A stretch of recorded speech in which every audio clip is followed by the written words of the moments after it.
Goeiedag almal, wees gegroet in die wonderlike naam van Jesus op hierdie geseënde maandagoggend. En wat 'n voorreg is dit om hierdie week saam met julle te begin met 'n woord uit die kosbare woord van God. Kind van God, het jy al gewonder dat as jy iets kleins in jou hand het of iets kleins in jou besit het, kan dit in iets groots wees? Kom ons sê jy het 'n plan vir 'n besigheid, maar dit is nou maar nog net 'n plan, dit is nou maar nog net 'n idee. Dink jy dat dit kan in iets groots onaard?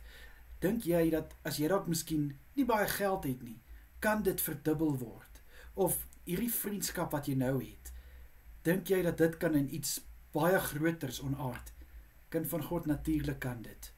Jesus het in Matteus 5, het hy vir die skare gepreek, en toe hulle honger geword het, het hy vir sy disippels gesê, maar julle moet vir hulle iets gee om te eet. En hulle sê, maar Here, ons het net twee vissies en 5 brode. Jesus het gesê, bring dit hier. Hy het dit geseën en hy het vir hulle gesê, deel uit. Daar was soveel kos vir elke een. Genoeg. Daar het nog 12 mandjies oorgebly. Kind van God, hoe dink jy, is dit moontlik, dat 5 broodjies en 2 vissies vir 5000 mense kan voed? Menslik gesproke is dit onmoontlik. Maar ek bedoel, vir God is alles moontlik. En kyk wat het God gedoen. Hy het daai hele skare gevoed met net daai 5 broodjies en 2 vissies. Nou dink net, wat kan God nie alles vir jou doen met dit wat jy in jou hand het nie. Dit wat vir jou klein lyk, kan God vat en hy kan dit in iets groots, baie groots verander. Wat moet ons doen? Ons moet dit aan God toevertrou.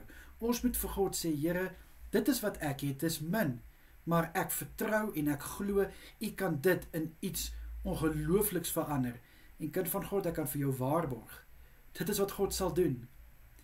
Solank jy getrou bly aan God, en solank jy dit wat jy vir hom gee, met 'n oop en rein hart gee, kan ek vir jou verseker, gaan God 'n seën op dit plaas wat jy nooit gedink het dit sal wees nie. Vertrou net vir God, laat dit in sy bekwame hande, en werk dan met dit, werk daarmee, en ek kan vir jou weer eens waarborg, God gaan dit seën in iets soveel groter, soveel meer, as wat jy ooit sal kan dink. Kom ek bid vir ons. Vader, ek bid, waar ons baie keer so klein gelowig is.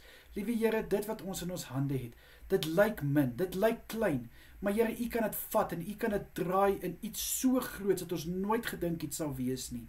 Mag ons dit wat ons mee wil werk, volkome aan U vertrou, voor U voete neerlê, dat U daarmee kan werk, en dit in iets groots, beters, en net, liewe Here, net in iets asemrowends sal verander, want U is die Alfa en die Omega, die begin en die einde, die een wat is, wat was en wat kom. In Jesus naam is dit my gebed. Amen en amen. Mag julle elkeen 'n baie lekker dag hê, sterkte ook vir julle week, kyk mooi na julle self en onthou Jesus het julle baie lief.